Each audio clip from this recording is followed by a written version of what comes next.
Hey, what's up, everybody? Hope everybody's doing great. My music is probably too loud. Let me tune it down a little bit. Welcome to another coffee coding chat where I fail miserably while trying to learn cool things in programming. I hope you all having a great night. Thank you for joining in. The few of you, Devzilla's here. What's up? Great to see you. And I know I stream on Friday nights, probably like the worst time to stream in history, but to kind of chunk my time together, I am basically streaming Friday nights and Saturday mornings, and then I'll save my going out on Saturdays. But as you're jumping in, say hello in the chat. Let me know if the audio, the video is working, because I'd hate to get too far without realizing that I'm actually doing stuff. And if you don't know what this channel is, this is Coding After 30. I had to look up my own notes. Yes, this is the channel Coding After 30. Where we talk about switching careers late in your life. And 9 p.m. I do these painful streams where I code, trying to get better. And the reason why you should be coding too, building things from scratch in your own, because that's the only way to get better. And I'll just do it live to save you all the embarrassment by embarrassing myself online. And that's the goal. And 11 a.m. I talk about kind of tips on switching careers, writing your resume, how to what should you learn if you want to break into the field as a front-end developer, whatever, any question you have. So more like around soft skills and stuff like that. But today we're going to talk about code. Why? Because why not? And what I'm doing on this channel is I'm working on my project called Dev Hunt, which is one day going to be a thing. I swear to you, one day it's going to happen. But it is a website that I'm building to allow aspiring developers to work on managing their projects and eventually work with others. And I've been kind of working on it and trying to get certain features to work. And I did figure out how to do basic login. And I'll kind of talk about the flow that I have right now. And then I'm going to talk about the way I refactored my code and why I changed to a different flow, which is basically using GitHub Auth Provider to be able to let people log in with their GitHub. And I'll tell you why I did it specifically for this project. But first, say hello. Let me know how you all doing. And people like, man, you're drinking coffee again. You're not going to sleep well. You know it's going to happen. But let's say hello in the chat. We got Devzilla. We said hello. We got MC Rodriguez.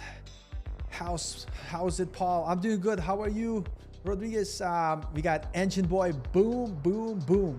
Why? Because why not? Exactly. And that's what we believe here. And literally on Friday nights, the streams go like 1 person, 2 people tune in, maybe sometimes 10 people tune in, whatever. But I don't mind, because the point is, is for us to keep it moving and for me to keep coding. And let me do screen share. And weirdly, my music shuts out when I do screen share. I'm going to put it back in because today is a Friday night. We should enjoy. And I'm literally sharing the wrong screen.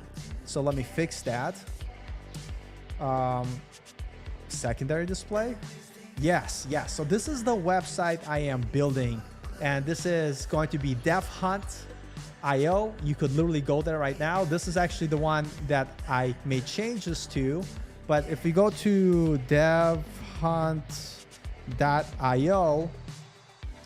this is the project that we have, and you could register and you could log in. And look at the difference here. We have for our login, you log in with your email and password, and for register, you need to provide your first name, last name, GitHub link, username, email, and password. And this is already too much stuff. And the reason why I asked for GitHub is because I wanted all the people that are joining Dev Hunt, the point where you're going to be working with other people on projects together.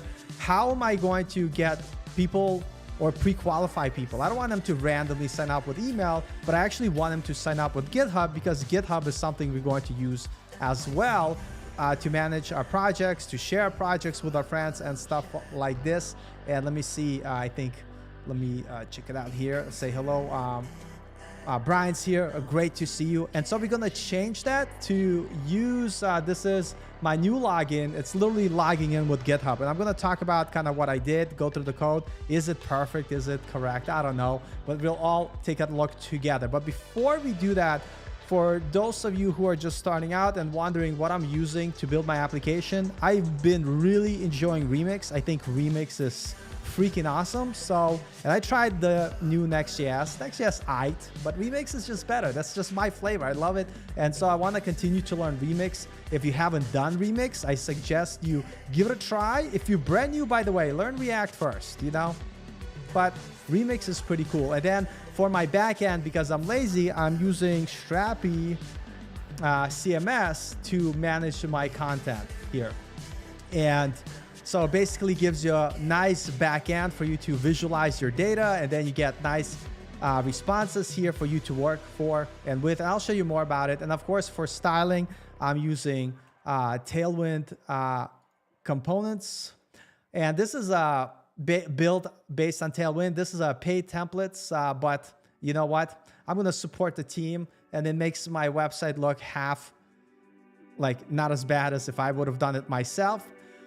But yeah, and by the way, Engine Boy is going to help me out working on a dev hunt. I do need a little bit of help, probably a lot of help. And so he's going to be helping out. So thank you for taking that time. And then I'm also going to do some projects in the community, you know, to help me with stuff. But yeah, super, super excited. But basically we're using Remix for our front end, Strapi for our back end, and Tailwind to style our application. And let me just walk you first through what we have so far before we jump into covering all the other stuff. So far, this is what our application looks like. And so we already have a user, John Wick, right? We have John Wick here. John Wick is a front-end developer. Didn't quite make it as a full-stack developer. It's okay though. We all have to start somewhere. But once you log in, this is kind of the page that you see. We're able to see our projects. You could see our dashboard here.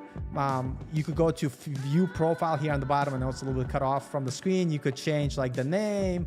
You could change the GitHub link. This is going to all change a little bit, but that's okay. You could go to the dashboard. You could either pin projects, right? You could unpin projects, which is kind of cool. You could also unpin from here, right? So this is like basic functionality we're adding. You could go and view your project. And so far, what you're able to do, you're able to view your project with some basic description that you added. So for instance, if I go to projects, I could create a new project. I'm just gonna see just some basic stuff I have. Hello. So I think, yeah, this works, right? I'm gonna test it live. Hello. So we're able to add a project. I'm hoping it works.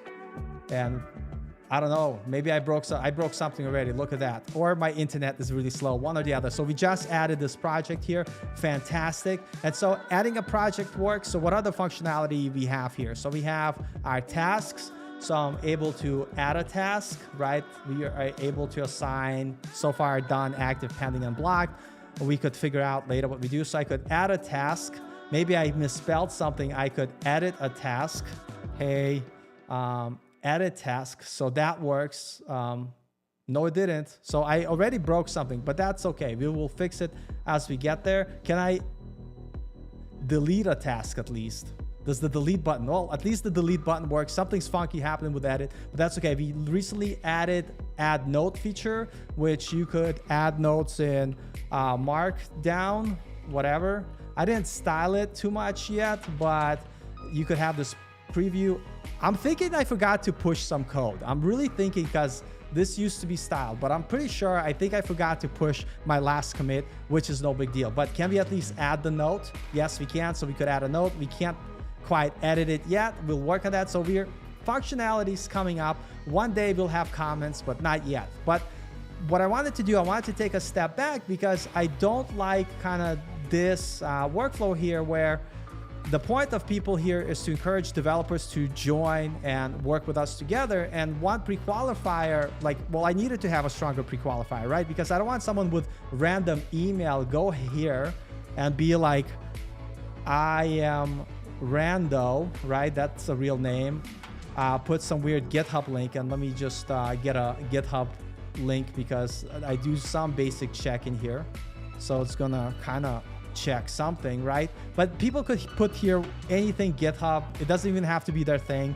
Like obviously you could user add some stuff and test user, right, at email.com. That's not a real email, and I will never know if it's a real email or not, right? Test user, I'll make a password, I create your account, and I broke my code, whatever, it's fine, no big deal. But the point is, I don't want that process, right?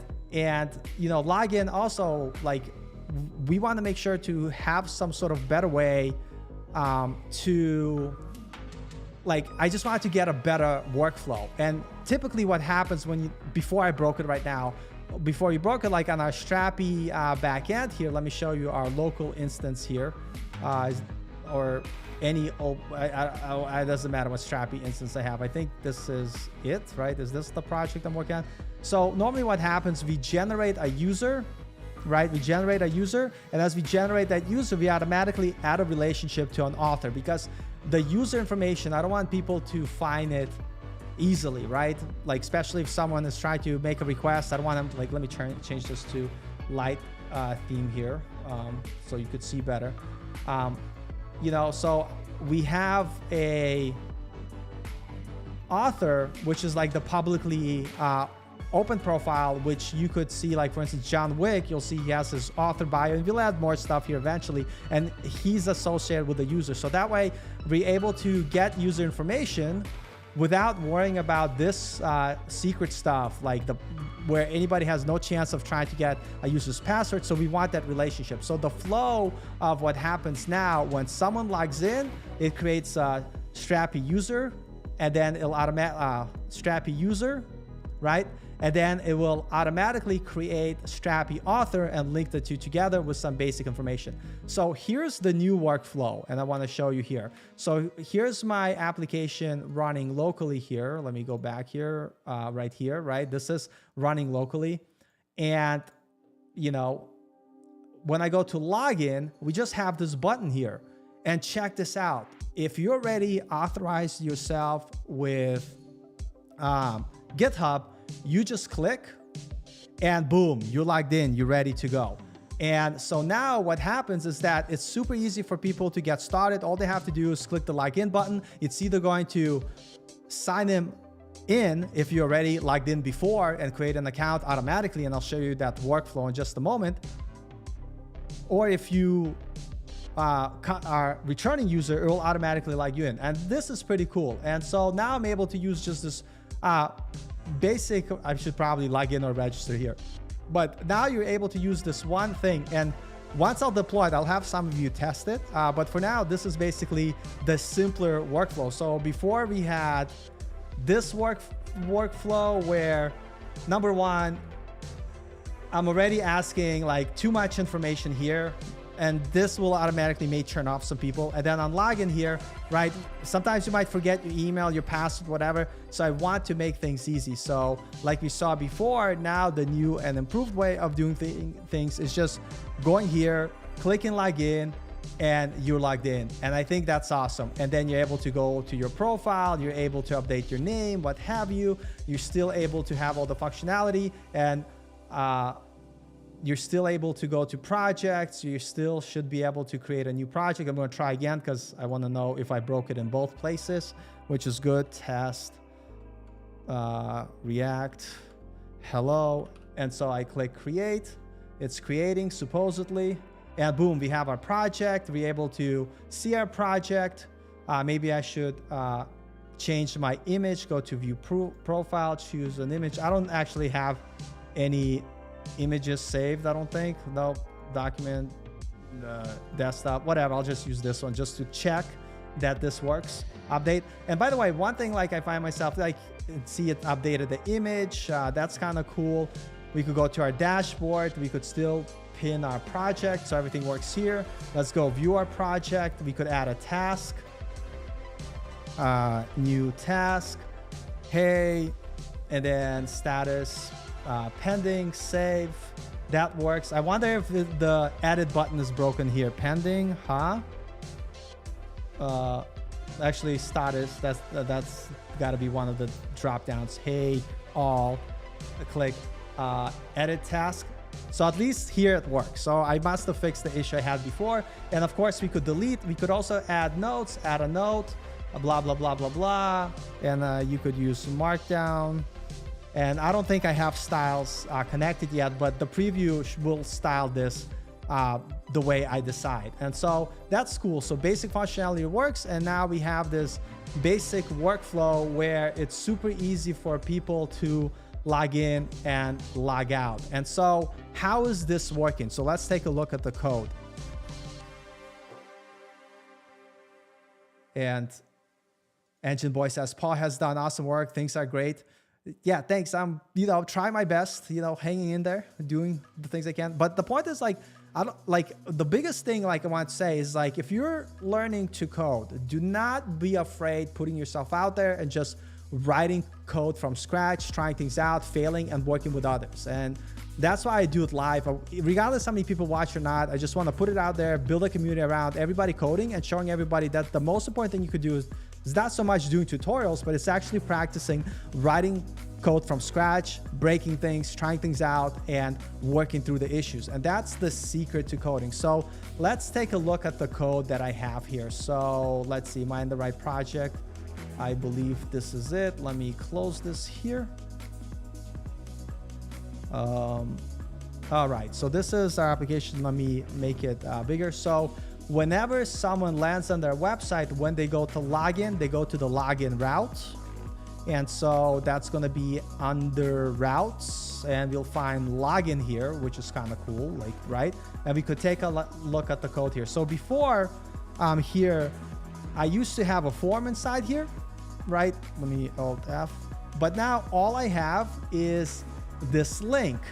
And what this link does, it will call our Strapi endpoint, which is connected to our GitHub provider. And I will show you that in a second. So this is the initial step. So we have a link. When someone clicks on it, it's going to make a call to my Strapi API to API Connect at GitHub, which is going to trigger that GitHub workflow. And what I could show you here, let me see, let me close all the necessary windows here. We already talked about what I'm using. Login. Let's go to localhost 1337. Can I remember my password again? Who knows? Admin. And again, at any time you have questions, let me know. I would love to talk about them. Paul.bratslavsky gmail. Not Gmail. I use my Strapi.io email, and I believe passwords is monkey1234, super secret. So when I sign in, what's cool with Strapi out of the box, it allows you to have certain providers that you could connect and authenticate with. So if I go into settings and I go to providers, we have a list of different providers that Strapi supports. We have Discord. You could sign up as email. That's what I was using in the past. We have Facebook. And again, I decided to go with GitHub. And so if we take a look at the provider, and this is fine. It's fine if you see all my secret stuff here because this is for my test environment here.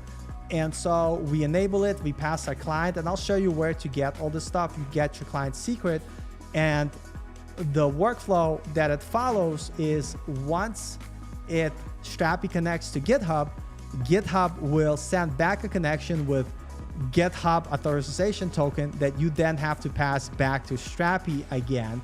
And that's where it's going to get redirected to connect on callback here, GitHub. And we'll look at the workflow in the docs for a second. So if it's confusing, try to explain it. But I probably myself don't even understand it that well. But that's the process that we're using here. And what's cool is that because I'm using Strapi, I didn't have to create this particular provider from scratch, right? It's something I could use. And so if we take a look at the documentation for Strapi, let me close some of these windows that we don't need.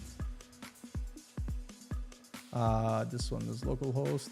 And so if we take a look here in documentation to kind of walk through how to use a provider and where the steps are, we could find it here in just a second. So this is basically what is happening. And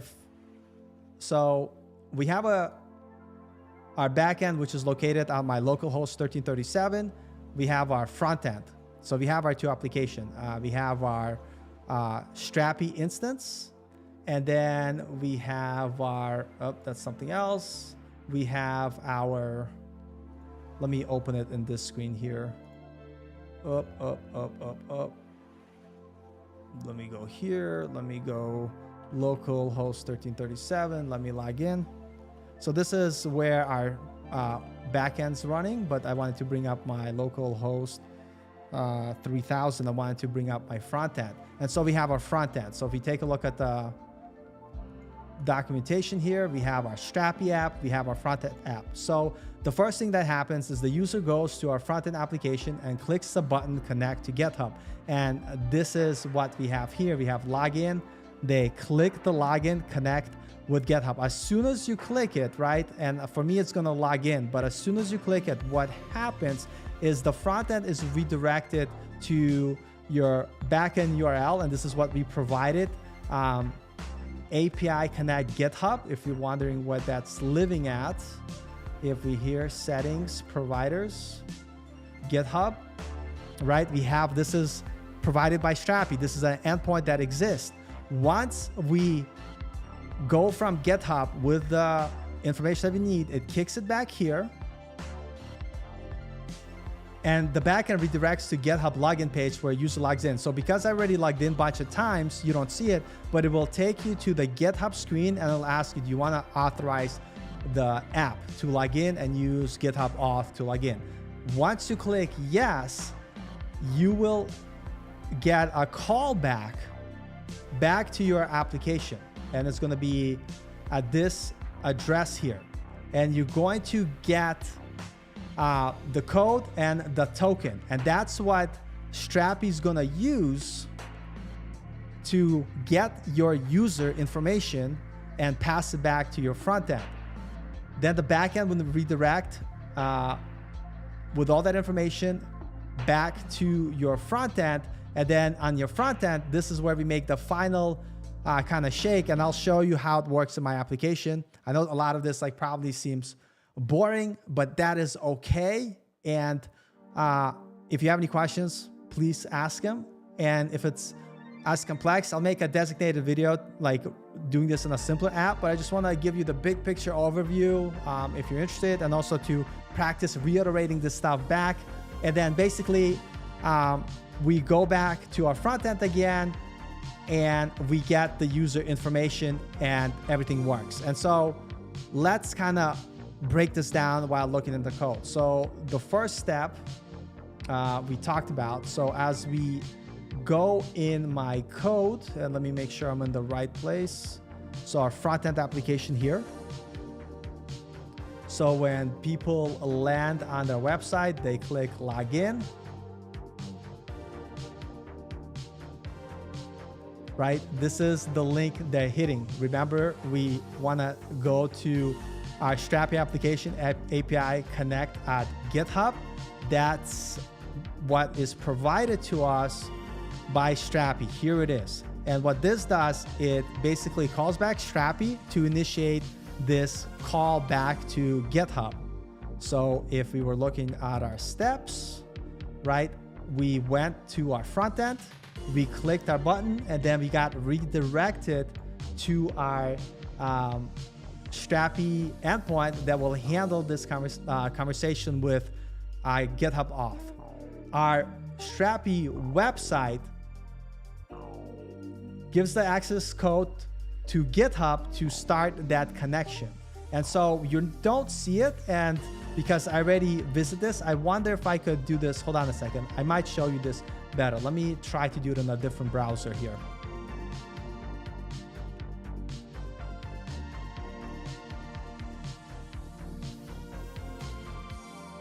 So here I am, different browser. So I click the login button. We go login with GitHub. When you click login with GitHub, notice how it redirects you to your GitHub. And then you sign in with your GitHub. And I'm not going to hit enter yet. I'm just going to put my information here. I think it's correct. And when, actually I could sign in. Not now. Okay, I have an issue of forgetting all my passwords, which is fine.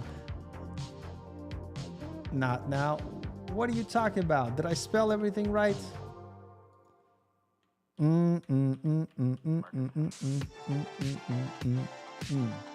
Sign in. Not now. Oh, you gotta spell your first name correctly, Paul. You know, do you even know how to spell? No, I don't. I do not. And now I have my two-factor authentication, because you should all have two-factor authentication because it's important. You use like your Auth app on the phone. So even if you saw my password, it would be no big deal. So let me put in my secret code here.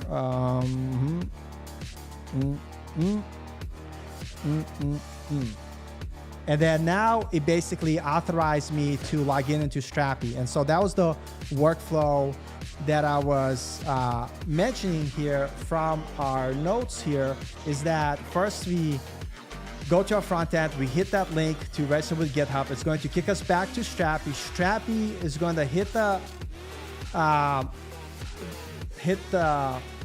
Strapi API Connect GitHub provided by the GitHub provider that we have in Strapi, and it's going to start that handshake process that you just saw me. Once you authenticate with GitHub, it's going to send back that data for you. So now you need to have a way to capture it. And so here we are. I'm in my application. I hit that link that you all saw, right? I'm login. I hit this. Once it completes the process, there's a redirect that happens. And so there's many ways of handling. This is how I handled it. I'm not sure if this is the correct way, but I'm going to show it to you anyway. So I have this endpoint here. And what's awesome, in Remix, you could create endpoints really easily by using loader function. And so when my callback happens, and I'll show you where I set this up actually in just a second, I go back to this controller, if you will, and it will fetch from my backend the information that I need. Like I get back a token from GitHub, and I pass that token back to Strapi, and if Strapi sees that's a valid token, it will return appropriate response. And if there's an error, there's an error, whatever. I have to do better error handling here, but for now, just return the error. And if everything's good, you go back to dashboard. So let's take a look here, and let me say hello. So Engine Boy says, great. So Strapi returns the JWT token, and Strapi has some NPM package to handle that. So Strapi does return JWT based on the credentials from GitHub. That's correct. And hey, Luke, what's up? Good to see you. And so we talked about the process, and to kind of show you how do we get back to this controller, let me log in into GitHub. Log in to GitHub, which you go usually in your settings. You could go to developer settings, and you have your OAuth apps, I believe. And so I have two. I have DevHunt, the one that I'm using for testing, and then I have DevHunt for production. But let's go here and check it out. So I don't mind, so I created a secret that I passed to my GitHub provider. My application name is DevHunt. Localhost, this is for your backend, and this is for your callback. And this is how GitHub knows where to send back the token and the request to your Strapi application. And as we saw before in our Strapi application in our provider, this is where I give my client ID that I get from my GitHub, my client secret. I'm gonna change it after the show again, but it won't matter because this is happening locally anyway. And this is the main part where after we make a call from our front end to Strapi, Strapi makes a call to GitHub.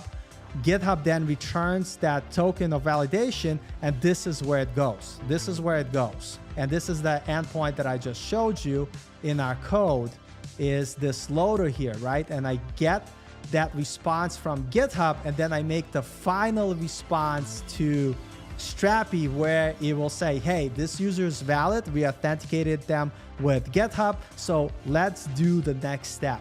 So what happens now, this is the Strapi application here, and I'll show you in a second here. And so before, Strapi used to use the register function. Right now, I don't even have to use the register. And like the only way to register on my application, only way is using GitHub. And that makes it actually a little bit more secure. So in Strapi, we have this connect function that when you log in, it will check to what kind of provider are you using. And hold on, let me make sure I'm in the correct place. Blah, blah, blah, blah, blah. Strapi, actually, I'm in the, let me go back here, reset, connect, register, forgot password. It's here. It's actually, I lied to you. It's, well, I didn't lie to you. It goes to connect, and inside connect, it is going to call the callback, what we see here. And inside the callback, it checks, is it using a local provider? And if so, it will use the old way of creating and registering the user. But in our case, we are not. So in the next statement here, it checks what providers do we have available, and then it'll go ahead to our provider and it will do its magic. So in this case, it's our GitHub provider that I showed you Strapi has out of the box, and it will return the user. The user that it returns is actually pretty cool here. Let's take a look here in our code. So I need to go to my node modules because this is part of core of Strapi, and it will hit our providers here. And I kind of added some comments so we don't get lost here. And so it will hit the provider, it will hit the connect function, it will start going down the list, and it will check a bunch of stuff. And if there's an existing user in Strapi created already based off the initial login from GitHub, it will just return that user. But if you don't have a user account, right? And we'll kind of take a look at it in just a moment. If you don't have a user account, it will continue to go through here. And then what it will do, once it gets the data back from the GitHub provider, then here it will create a Strapi user based on the GitHub credentials and where we get the GitHub username and the GitHub email. And it will go ahead and create the user. And boom, the user is created, and it kicks us back to our previous example inside auth. And this is where we come back. And then now the second function I added, because what I wanted to do, I wanted to also create a relation for the author and tie it to the user. So I wrote a function, which I probably should move into a server, called create author. And what I'm doing here is first I'm checking, is there an author that correlates with that user? Because I want to make sure that exists. Because if you don't do this check, it will basically log you in, but it will keep creating new authors, and we don't want that. So I check if the author exists. If the author doesn't exist, we go ahead and create that author and return the author. And if the author does exist, we don't create it, but we just return that information because I use it. And what I'm doing here inside our function here, once I get back the author, I pass it back in the response to make sure we have the author ID, because that's something I'm using on the front end. So let's take a look at kind of this flow and how it works. So I'm going to go inside my Strapi app right now. I'm going to log out. Actually, let me go not in Safari, quit Safari. That's fine. I'm going to use what I already had open. So I'm going to go to Strapi, and I'm going to go into users. So I'm going to delete myself, delete. Did I stop my server? Is my server running? Running. Let me refresh. Delete. Are you sure? Confirm warning, error occurred. I think I broke something again. Let me check here. Yeah, this is like the beauty of live coding. When you think things work, things don't work and things break. But that's okay. That's why we do it here.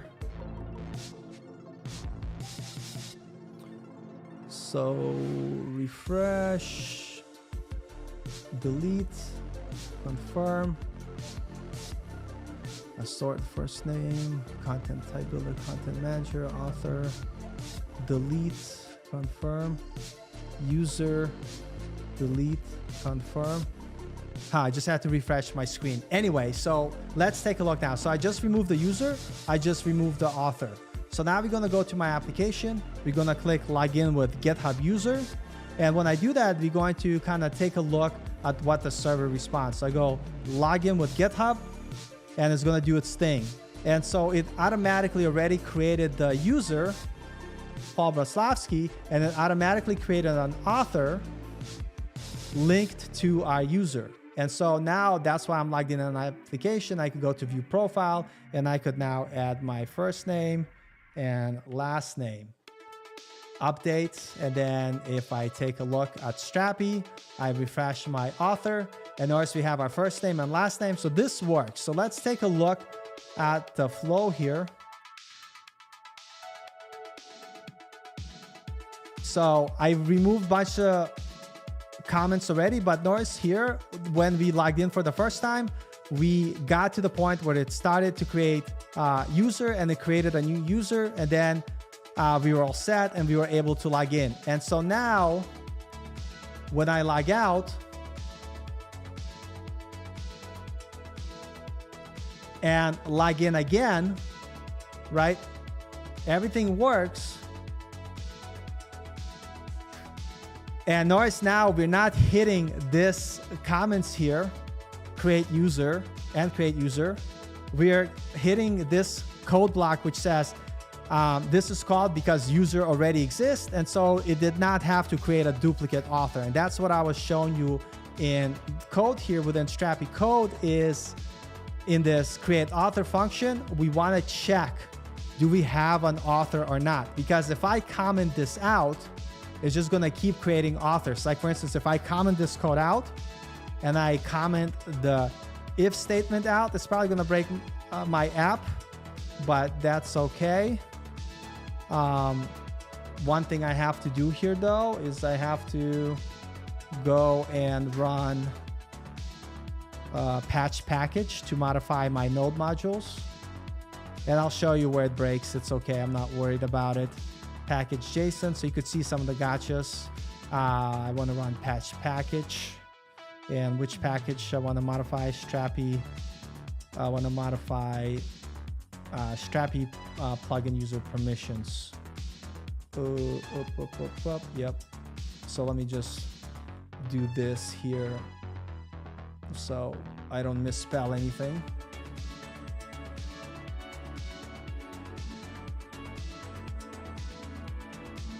Just so you could see how my app would be broken here. So let me X this. So let's go back to here. Control C, run my patch package. So it's gonna add the changes that I just made. This probably could be bigger.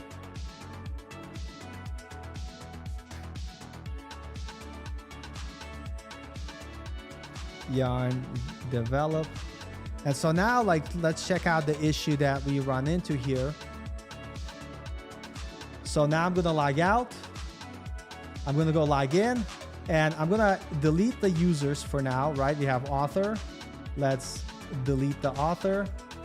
Let's delete the user.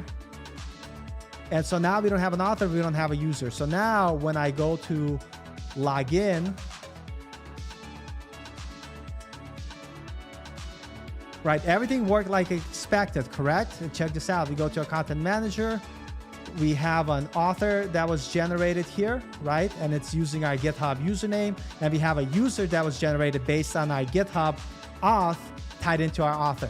Now check this out. If I go back and I'm gonna log out again, and I'm gonna go log in again, log in. And again, everything seems cool. Everything worked, right? And then when I go back to authors, now we have two authors. What? Why did that happen? And so we log out again. Let's try again. We click login with GitHub. And again, let's authorize. Oh man, I have to do this verification. I'm spamming my auth provider too much.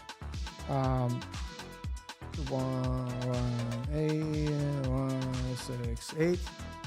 And so now we logged in again, right? But when we go back to our Strapi, check this out. And now we have 3 authors, and that's not the behavior we want. And this is why in my code, let's go back, the stuff that I just removed is inside auth here. The stuff that I commented out, let's comment it back in.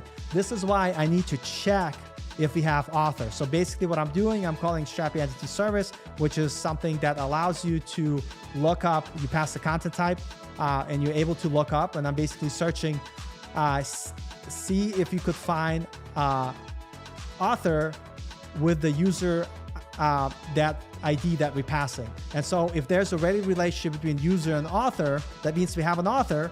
So like, you know, don't create a new author, because as you saw, well, if you don't have this check, you just continue to create author and create author and create author. And so we add that check. So now it will only create an author if there's no relationship found. So then we create our author and everything works good as the same. So let me go back and patch these changes back in. And people probably wondering, where's my patch package I just put here? Patch package. So, and people are wondering, why are you using patch package? Well, because I'm literally modifying Strapi core code by adding these changes. And I don't want to make changes in the node modules because I don't want to, every time Strapi updates, have my changes be overwritten. So what I'm doing is I'm creating a copy of that node module, and I'm creating a patch where I'm able to save my changes. So even if Strapi updates their core code, I'm still able to easily apply my changes. So that's what I'm doing. And if you never used patch package, yarn develop. One day I'll learn how to spell. If you've never used patch package, you could find it at patch package npm right here. And it's a really great and amazing, what the hell is my patch pack here? It's a really amazing tool that allows you to modify packages. And it's not only good for like overriding just, you know, code, but it's just like, let's say you're working on a project and for some reason one of your node modules has an issue because the author didn't update something, and you take a look inside their code and you see the fix.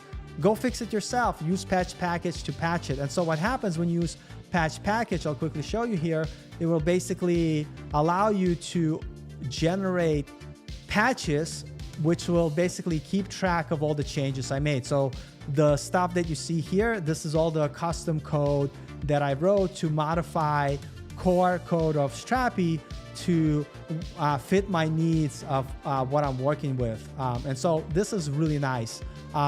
And pretty good. And so that's kind of why I use it. And so now if we try this again, we go back into Strapi. I'm going to delete all the authors, delete. I'm going to delete the user, delete, and we're going to test it again. So back in our project, we're going to go log in.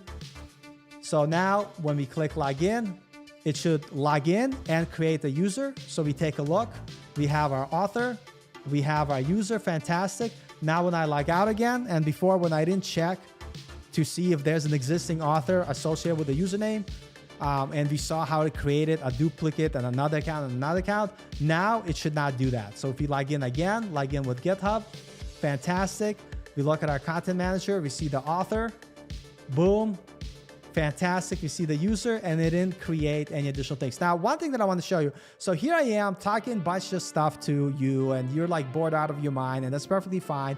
And you're like, why is Paul doing this? Because I'm learning, but I'm learning publicly. The point why I want everybody to learn publicly and why I'm doing it is to show everybody that this is a process and this is something you have to do. And it's by failing and learning things through trial and error, through building stuff from scratch, or mostly from scratch. Like I'm using Strapi here, whatever, but my front end, building it from scratch, baby, right? All this amazing stuff. And this amazing UI using with Tailwind from a template that I got, right? But the functionality I'm writing from scratch. But the point that I'm sharing this with you is because I want everybody to see that there's no like perfect way of coding, and it's a process, it's a struggle. And so I created this other website here that I called Code in Public. And I'm not saying you should have a blog post or whatever, but whenever I learn something cool, right, I will take a note and I will like kind of share it in my blog. And I don't do it for others. I do it for myself to kind of remember, hey, this is what I did. This is what I tried. So this is how I create a custom Strapi service to get GitHub data. And so I have this code example. And I'm not saying that everybody should have a blog, but I think like once you learn something, you should apply it by first doing it and then write it down somewhere where you could have it as a reference. And so what I could do is I could kind of do the same thing. So I created this simple Strapi blog, and to add data into it, I could add it here. And so I could document what I'm doing. So first thing, when using this, right, I use Strapi, of course, and the part that helped me to set up the auth provider is the documentation. So maybe I'll use this and I'll go to my Strapi backend that I love because it makes things easier. So I created these components that match my components in my blog application here. So we'll dynamically add these cool things. So if I want to add a markdown example, it's super easy. This one I could close. I could go here. I want to add markdown and I want to add a link. Actually, a link would be like this. Strapi Provider docs. And let's add the URL here. Boom. The preview looks pretty ugly, something we should fix. And then I could save, and then automatically that's gonna get updated in my which one of my custom Strapi server to get GitHub data. Know how to add the Strapi GitHub Provider. Here we go. And so notice we have our link to Strapi docs. Fantastic. Now I could be like, so I could remember how to do this in the future. What I could do is I could be like, but I'm not gonna do the whole article here, but basically I'm saying, don't be shy, take notes on what you're doing, share it with other people, but it makes it easy. But what I wanna do is, just so I kind of remember some of the tips, I'm gonna go to my application here and I'm gonna save this GitHub.js because this was one of the steps that I was missing, and I want to remember it for next time, and then I could organize it later in my blog. I'm not going to do the whole thing, but I'm just going to show you that don't be shy. You don't have to create blog with Strapi. You don't have to like, you know, do anything crazy, but take notes, write stuff down. This is GitHub.js. GitHub.js name loader function, and so whatever, save. And now if I go to my blog, refresh, look at this, I have that note for myself that I could save. And then when I refer to other people, I'll write this on my own time. I'm not going to make you watch me write the article, but basically the process that I'm talking about is like, once you learn something cool, right? Like I learned about how to implement a GitHub login provider in my application, and take the extra step and go ahead and take some notes, even if it's for yourself or if you have a blog, write a blog. And so I have this, you could go to this blog, codinginpublic.com, and I have this recommend article feature. Here you could like write something, you suck, right? I don't care. I probably should remove, add an image, because people are going to send me some sketchy stuff. Hey, and then I could submit a recommendation. And then when you look at my application here in Strapi, I could see like different people submitting recommend, like some idiot said I suck. What a dork, what a jerk. I'm probably going to remove images. I just wanted to learn about file upload, and so I kept it in there.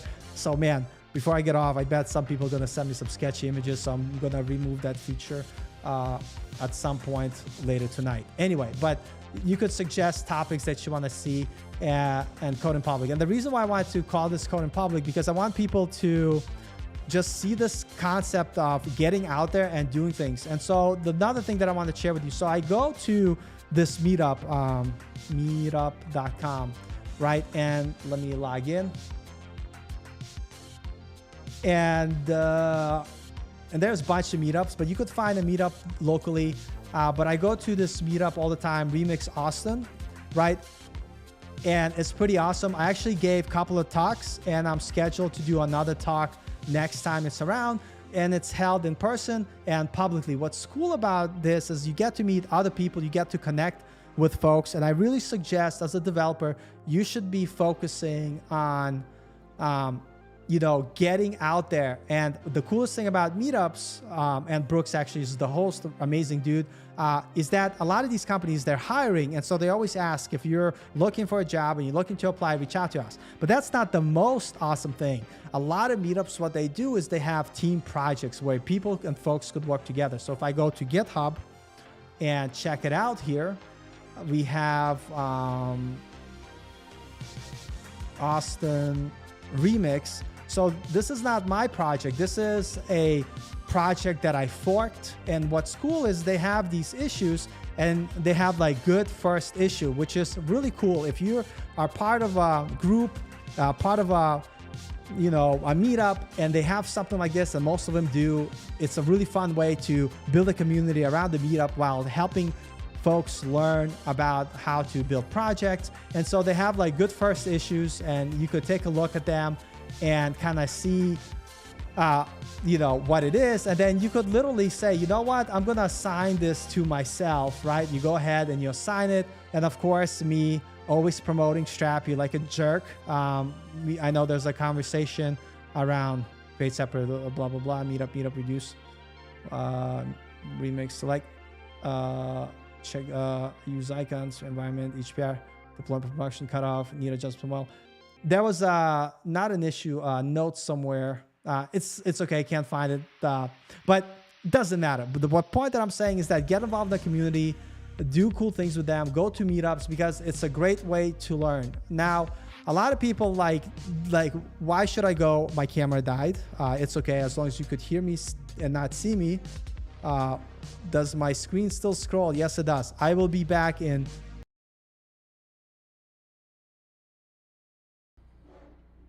And hopefully I'm back. I'm back.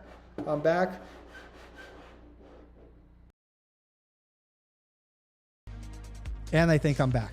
And that was terrible, but we're working on it, figuring things out. So let me go back here, back to my screen I had. And so the point that I was saying here is that by participating in meetups and groups, you could find new opportunities. Here's the crazy story I'm going to tell you. Like, check this out. I started going to this remix group. I started participating. I started to doing talks. And by the way, if you're a beginner, I suck at remix, by the way. I'm not the best remix developer at all. I'm still learning, but I was able to give a few beginner talks. And doing this, Brooks, amazing guy, amazing dude. What he did, he referred me to StrapiConf EU, right? In Europe. And so I got opportunity going from being some random dude on the internet, actually being right here. This is me being a MC of running this meetup. And so not meetup, this whole conference. And so I went from being some random dude, not knowing anything, to, basically going and doing a, doing the conference and hosting it. And so don't let, your fear of going to meetups and talking to people deter you from going. Who cares if you're afraid? Just go and do things, because you'll never know when you get an opportunity. And so that's something that I wanted to share with you. And this is why I do these live codings. This is why I don't mind struggling and suffering, because you would be surprised how many people I met through kind of getting out in the open. And so please code and build things, share them publicly. I know we have Engine Boy here in the community. He's another cool place to go. This is something that Engine Boy does. React Play, another good place for you to get involved with the community and build cool things. I highly suggest you check it out, reactplay.io. It is pretty amazing. Let me share my screen because I'm not sharing it. Makes sense. And so here's reactplay.io, another place for you to get involved with the community, build projects together, have people PR. And then Engine Boy is one of the reviewers, amazing dude. And so the best thing you could do is to get involved with the community, start building together, and that's the best way to get out of your tutorial hell. So a lot of people be like, Paul, your project sucks, you suck, you don't know what you're doing. You know what? And I don't care. I am building my project from scratch. I'm doing it publicly. I'm sharing with other people, and more than not, believe it or not, there's the number of people that say, hey, keep it up versus people who say you suck. It's very small. Obviously, I love to eat. I no longer look like this because I love to eat. So I need to stop eating this, and I have to look more like this. My face is a little bit wider than before. Anyway, I digressed. You know, don't eat pancakes all the time. It's not good. Eggs, you could eat. Pancakes, not so much. And so building is the secret. Don't let your fear stop you from doing things. And so, like, I was going to make a video, and this is what I'm going to talk about tomorrow. And I'll make a separate video on YouTube in terms of the best tips that I could give to anyone looking to learn to code, especially if you want to do it fast. If you want to learn to code fast, people are going to be like, Paul, there's no secrets. No, you're right, there's no secret. The secret is hard work. But if someone were to give you tips, and I'm going to make a video around it, and yeah, Rodriguez, it'll be awesome. It'll be great to see you for sure. And so let me give you the tips. I'll make a video around this as well.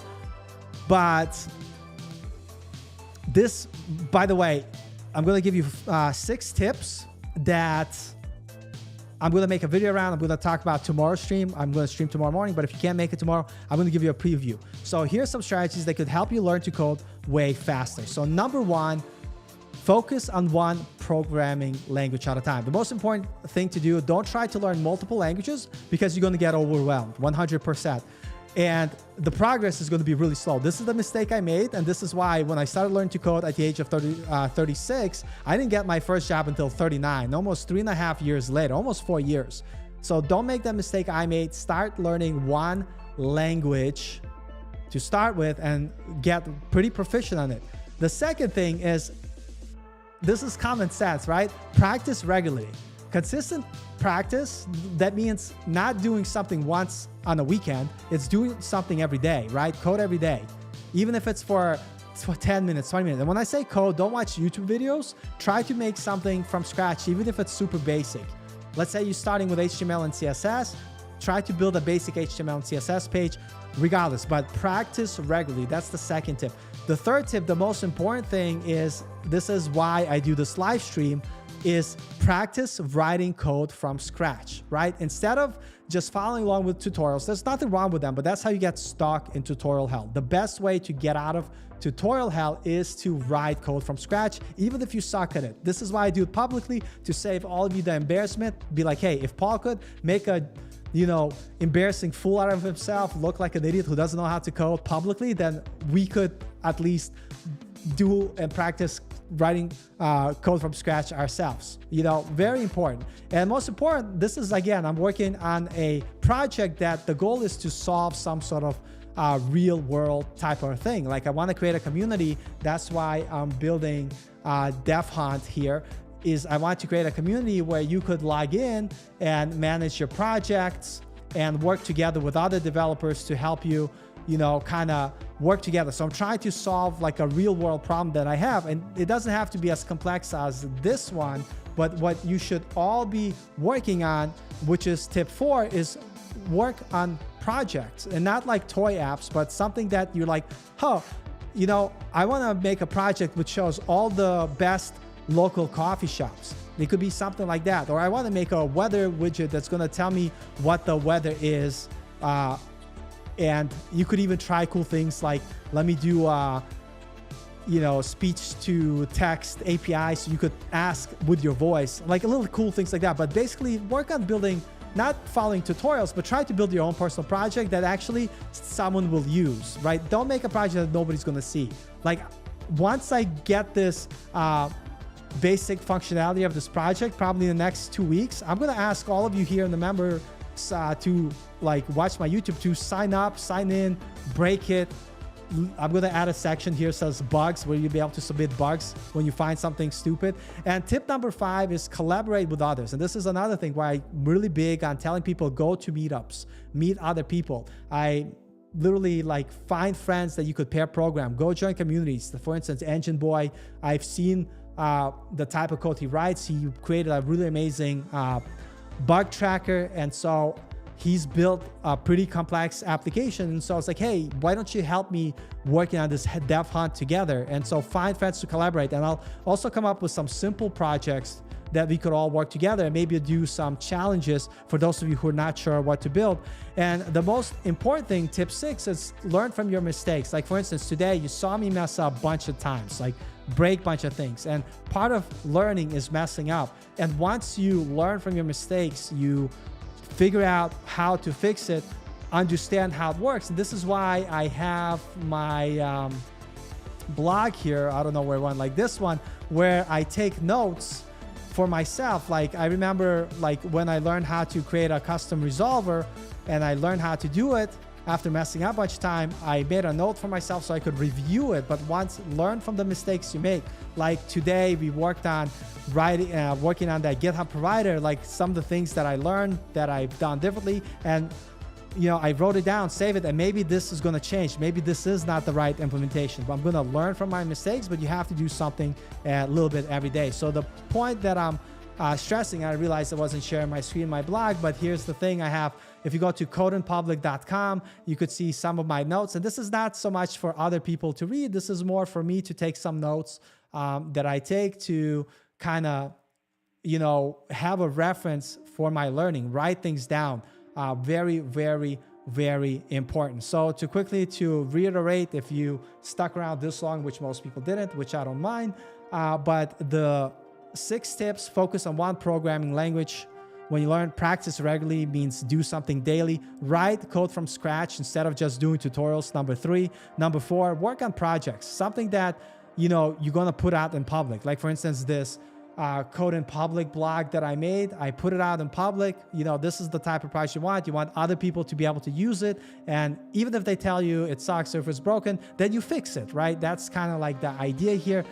And number 5, make sure you collaborate with others. Very important. The more friends you talk about coding, the more brains you're using, the faster you will learn. And number 6, learn from your mistakes. You make a mistake, take some notes, right? Take some notes. Like I took some notes on what I was doing today on the provider, and be like, hey, this is what we did, and you know, this is what we worked on. And so these are some of my notes that I took prior to help me to learn from my mistakes and remember. So speaking of which, if any one of you wants to come on stream and share your project, you want to, you know, share your code, or you just want to talk about your experience, I'm always looking for people to jump on stream. I don't want popular folks. I want real people who are going through the process of making changes. Like for instance, I had Engine Boy on stream. I had Luke on stream. It was a lot of fun. So if anybody's interested or want to chat about or ask questions on stream, you're more than welcome. And I know like today stream was kind of a big picture overview of how I set up the auth provider. That's because I'm still learning, and I'm trying to reiterate the steps that I made in my mind to make it work. And I will make a separate tutorial to kind of show you how to set up the auth provider with Strapi and Remix in more details. But this is something that I just wanted to share. And the most important part is I hope that some of these streams are valuable, but at the same time, I love giving back to the community. But another reason why I do these streams is to practice talking about my code. So if 0 people watched, I wouldn't be hurt. I wouldn't mind. I would just do this and practice verbally talking about my code, what I'm doing, and through talking about what you've done will help you learn it even better. So before we end the stream, does anybody have any questions or any comments that they want to say? Because I'd love to hear from you. And then I'll, you know, while waiting for questions, I could quickly chat about what's the next step here. So in our application here, there's a couple of things that I want to do. The first thing I want to do, I want to add a place for once you log in, for you to be able to, if you find a bug, I'll probably add a thing here, bugs, which will be bugs particular for not your projects that you create, but my project. And if you find any bugs, you could add the bugs, that way I could fix. But the next step here is to kind of continue improving the functionality. So we know we're able to create a project, which I showed. I just want to quickly create one. Open create. So the idea, once we create the project, what I want to have you be able to do, I want you to be able to edit the project, which doesn't have the functionality, but the details of what you're building. I want to have tasks. Tasks are pretty much complete, but maybe we need to add some more data. What I think I'm going to do here, I'm going to add another thing where you could link to your GitHub issues. For instance, I might have a link here that when you click, it's going to take you to the issues on GitHub correlating with that link, which will be, I think, which will be cool, I think, at least. I added this ability to add notes, which you could add notes, but I need to make sure that I style the markdown accordingly. I need to add the edit functionality and delete functionality and update your note functionality, but at least you could add random notes here. Then the next thing I'm going to do is allow you to have projects be public, and the projects that are public, they're going to show up. I'm going to put a public tab. And so when you find a project that's public, you could like. Once you like the project that's public, and I have to add that functionality, what you'll be able to do, you'll be able to add comments. And these are just fake comments, like just to kind of remind me that I have to do this. You'll be able to add comments on projects. And eventually you'll be able to comment on tasks. So if few people working on the same task, you could talk to each other. And I think that's going to be like the basic MVC for this project. And once that's done, and I'll probably start getting users on this way before I finish that, but that'll be the goal, for you to have a place to at least be able to manage your projects, to be able to view your projects, view your steps that you have assigned to yourself. Did that just disappear? Was that broken? Okay, add task is broken now. It's fine. No big deal. At least notes work, and I'll see what the error is. And so obviously I have to work out blogs, and you'll be able to comment on other folks and follow projects. And once that's done, I think that is awesome. But that's what's next to work on. But if there's no questions, I just want to say thank you to all of you. If you missed the stream, you could always rewatch them. And if you don't rewatch them, it's okay too. They're not as exciting as the Saturday streams where we just talk about what it takes to get hired, breaking the field. These are more about building things together. And I know this is all over your head. And thanks that the high level overview was appreciated. And I'm more than welcome if you have questions. Literally, like, even if I work on my project, if you have some basic questions, you could ask during the stream, and I could take time off talking about my project and try to answer your question. And obviously, I don't know all the answers, but I'd love to talk about code. And I know a lot of people also wonder about portfolio reviews and stuff like that. If anybody wants me to review their portfolio and come on stream, you can do it. And the last thing I'm going to mention is we have a Circle community that I'm going to start on. Like I took a little break from it, but I am back on trying to be more present. And so this is, if you want to communicate with me outside of YouTube, this is the best, is like out of all the other ways, even though like I might not always be here because sometimes like work is so busy, but you're able to jump in here. And what I started to do, a lot of like the new YouTube videos that I share on this channel, like I'm always going to share them here first, or the drafts or behind the scenes or whatever. And the idea here, we're also going to do some community things together, which I keep saying we're going to do, but I had a really tough year. I'm not going to go into it today. But if you want to join, you could email me at codingafter30@gmail.com. I'll put it 30@gmail.com, and I will invite you, and it's gonna be a lot of fun. And so yeah, and I realize I'm not sharing my stupid screen, which makes sense because I'm an idiot.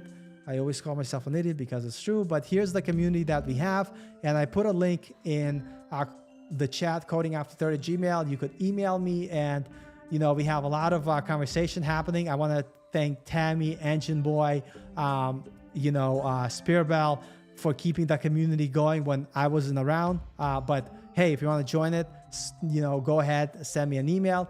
And that's basically it for today. I'll have some more like coding stuff like next week to do is just today I wanted to talk about how I implemented GitHub Provider. Like after stream, I'm going to set it up on the live site so people could at least start to register and play around and break the app, which is fine. But with that being said, if nobody has questions, thank you so much for sticking around. I know like Friday nights are super tough. Friday nights is where everybody should be dancing, hanging out, partying, hanging out with their family. But for me, Friday night and Saturday morning are my streaming nights. And I'm going to start getting back on schedule of doing one new video a week for the YouTubes.